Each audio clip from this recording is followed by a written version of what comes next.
Bangunan rumah bergaya arsitektur 1960-an ini berada di Jalan Kratonan 101 Surakarta.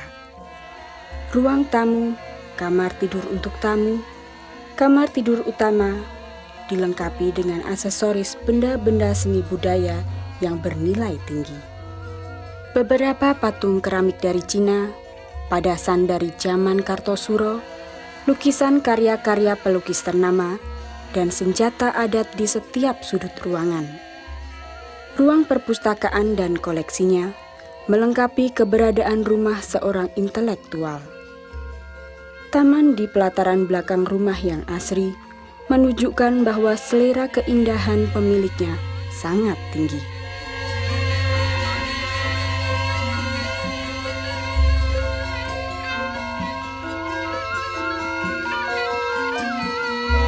Rumah ini, rancang bangun arsitekturalnya mendapat sentuhan dari Bung Karno, terutama pada bentuk teras yang bulat di depan maupun di belakang. Begitu jauh keterlibatan Bung Karno dalam bangunan rumah ini, tentu ada sebabnya.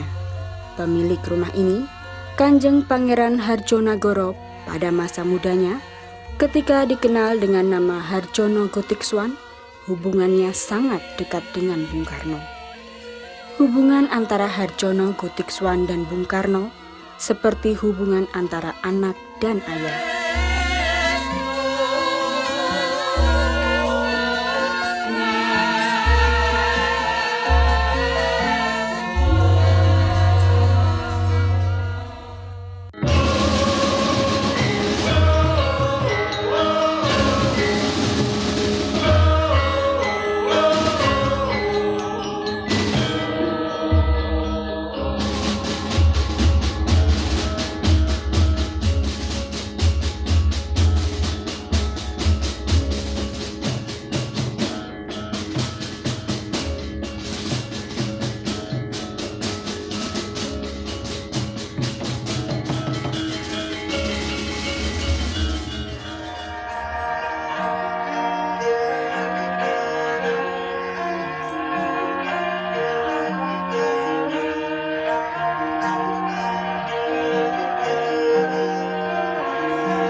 Resiko perjuangan melawan penguasa adalah disingkirkan dari kehidupan bermasyarakat, dibui, dibuang, diasingkan, atau bahkan dibunuh. Tetapi tekad Bung Karno seperti yang dikatakannya, biarlah aku menderita, asal rakyat bangsaku tetap bersatu. Seperti para pejuang lainnya, Bung Karno sering disingkirkan, dibuang jauh dari kegiatan politik, antara lain ke Flores. Pada hari-hari menjalani hukuman pembuangan, diisi dengan kegiatan seni. Bakat seninya dituangkan ke dalam sebuah kanvas dan jadilah sebuah lukisan pemandangan yang diberi judul Pantai Flores.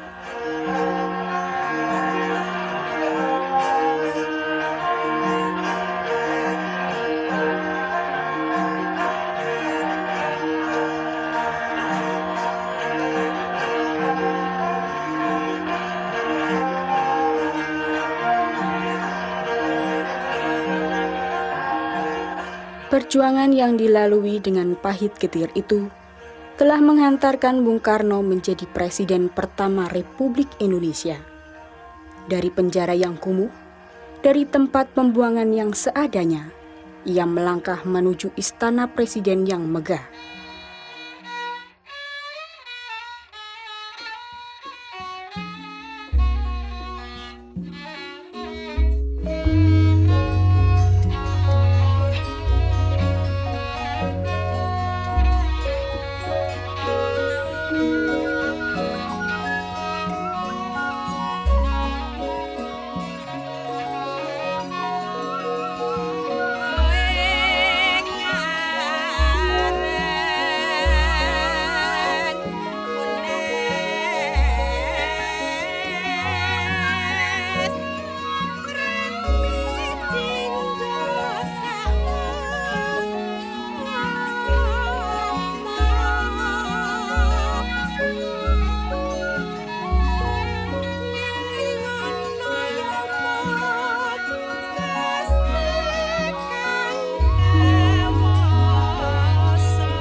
Kebutuhan akan seni tetap menjadi bagian dari kehidupan istana maupun kehidupan sebagai pribadi.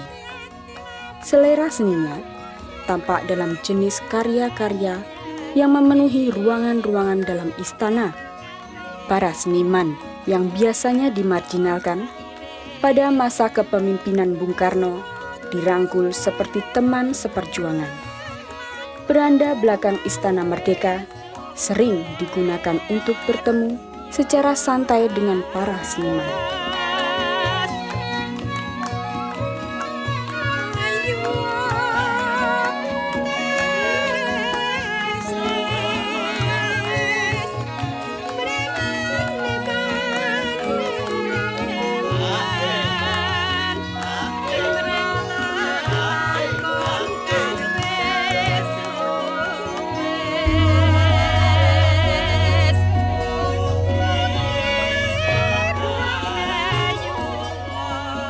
Istana Negara yang biasa digunakan untuk pameran dan pentas seni untuk para tamu agung, kepala-kepala negara sahabat, dilengkapi dengan seperangkat gamelan Ageng Jawa dan gawangan kelir serta wayang kulit purwo komplit. Di tempat inilah para seniman dan kesenian kesayangan Bung Karno sering tampil menghidupkan suasana istana kepresidenan.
Gandrung kapirangu. Tahun 1955, mahasiswa Universitas Indonesia, khususnya yang bergabung dalam Ikatan Seni Tari Indonesia di Jakarta, dapat mengadakan pertunjukan tari Jawa di Istana Negara dalam rangka merayakan Dies Natalisnya. Bung Karno sangat antusias dan hadir sendiri dalam kegiatan seni yang diprakarsai mahasiswa ini. Ia berbaur sangat dekat dengan mahasiswa, tidak tampak protokoler atau pengawalan ketika Bung Karno menyaksikan pertunjukan tari mahasiswa UI ini.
penari yang tampil adalah Harjono Gutiksoan, mahasiswa keturunan Cina asal Solo yang membawakan tari halus Jawa yang cukup populer, Gambir Anom.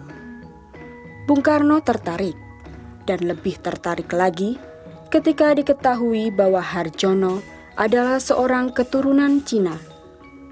Bung Karno memberi sekuntum bunga kepada Harjono sebagai tanda kekagumannya. Perkenalan pertama ini terus berlanjut. Hubungan Harjono Gutiksoan dengan Bung Karno semakin dekat dan makin dekat. Hampir setiap pagi, Harjono Gutiksoan berada di istana, menata kembali tempat tidur Bung Karno, menemani sarapan pagi. Kadang-kadang, malam hari juga diajak ngobrol di beranda belakang Istana Merdeka bersama ajudan Presiden.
Wayang kulit, cerita Mahabharata dan Ramayana begitu dihayati oleh Bung Karno.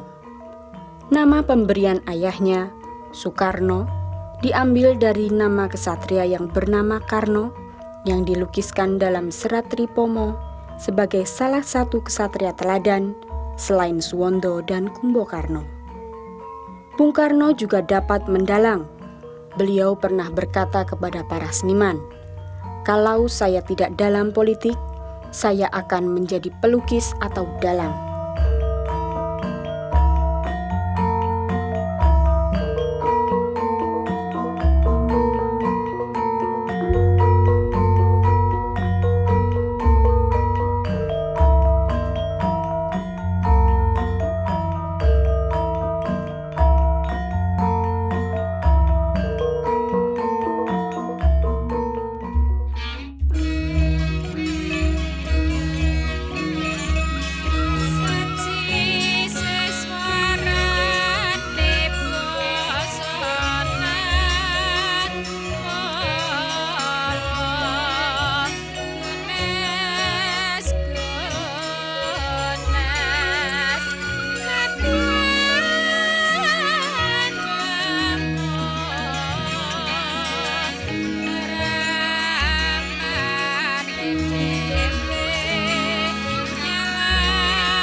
Tahun 1956,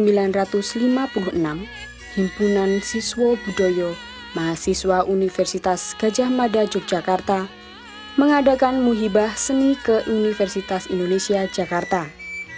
Mereka menyiapkan paket khusus pakeliran wayang kulit purwo baru dengan durasi waktu pertunjukan sekitar 4 jam. Mau mereka, seperti yang pernah dilakukan mahasiswa Universitas Indonesia, dapat pentas di Istana Negara. Di sini Hardjono Goetikswan memainkan perannya sebagai negosiator. Ketika Bung Karno menolak keinginan mahasiswa dari Yogyakarta itu. Berkat pendekatan gelembuk gaya Hardjono Goetikswan, Bung Karno akhirnya mau menyaksikan pertunjukan mereka. Tetapi tempatnya tidak di Istana Negara, melainkan di Gedung Pemuda.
Saat menonton, Bung Karno kelihatan sangat serius dan tampak berbaur sangat dekat dengan mahasiswa. Yang menunjukkan bahwa dia seorang presiden hanyalah pakaiannya yang khas, yang disemati bintang pada kedua kerah jasnya.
Suatu malam, ketika Hardjono Goetikswan menemani Bung Karno makan, Bung Karno berkata, "Jo, kamu kan dari keluarga batik toh? Coba, kamu buatkan untuk bangsa ini batik Indonesia. Bukan seperti batik Solo, Jogja, Cirebon, Pekalongan, Lasem atau daerah lainnya, tetapi batik Indonesia." Kata-kata Bung Karno ini diterima Hardjono sebagai amanat yang harus dilaksanakan. Ia mulai dengan metode tarak broto, memohon petunjuk Tuhan di makam-makam para leluhur, dan mengunjungi sentra-sentra batik yang ada di Jawa. Mulai dari Jakarta, Cirebon, Demak, Tuban, Kadilangu, dan akhirnya ke makam Sunan Bayat yang dipercaya olehnya sebagai leluhur yang menurunkannya. Sampai sejauh itu, dia tidak memperoleh petunjuk apapun sehingga hampir putus asa. Suatu saat, ia diajak gurunya, Profesor Dr. Chan Chu Sim ke Bali.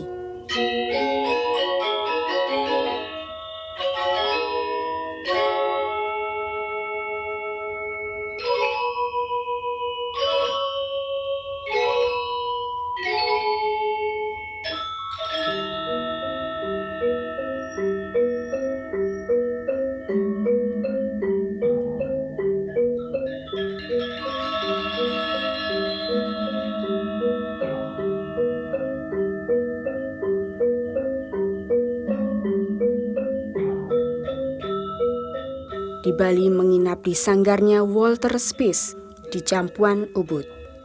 Suatu malam, antara tidur dan tidak, Harjono merasa kejatuhan rembulan di pangkuannya. Setelah peristiwa itu, dia bergegas pulang ke Solo. Pikirannya menjadi bening, idenya terus mengalir dan dituangkan ke dalam desain-desain batik baru yang kemudian dilegitimasi oleh Bung Karno sebagai batik Indonesia.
Batik Indonesia ciptaan Harjono Gutikswan pada dasarnya adalah perkawinan antara batik pesisir dengan teknik multicolor dengan batik pedalaman dengan warna soga. Karya-karya yang dianggap master antara lain Sawong Galing, Kukilo Peksowani, Pisan Bali, Renggo Puspito, Gedebyah, Semen Klewer, Radite Puspito, dan lain-lainnya.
juga menciptakan desain batik khusus yang dipersembahkan kepada orang penting seperti Radite Puspito untuk Gusti Radityo, Tumurun Sri Narendra untuk Paku Buwono XII, Parang Mega Kusuma untuk Megawati, dan lain-lainnya.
Selain menciptakan batik Indonesia, Hardjono Gutiksoan tetap mengembangkan batik-batik gaya klasik seperti Parang, Truntum, Slobok, Sidomukti, Nitik, Grageh Waluh, Kembang Kenikir, dan lain-lain.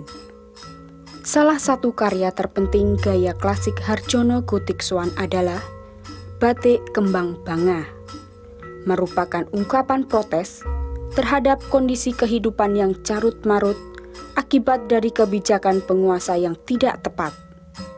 Kembang Bangah ini isinya sejajar dengan Kolotidonya Ronggowarsito dan Caping Gunungnya Gesang.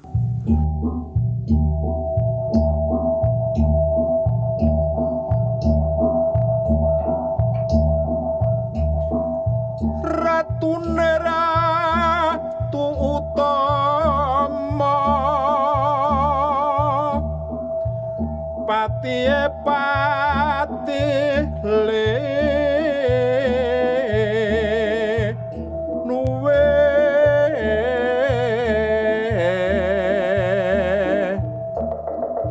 Pranayaka tiasra harjo panekare becik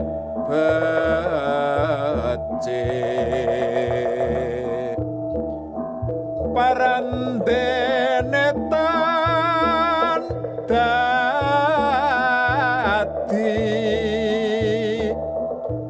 paliasing kala bantu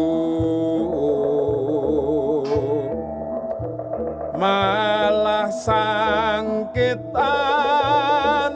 dodro rubeda kang greri beti beda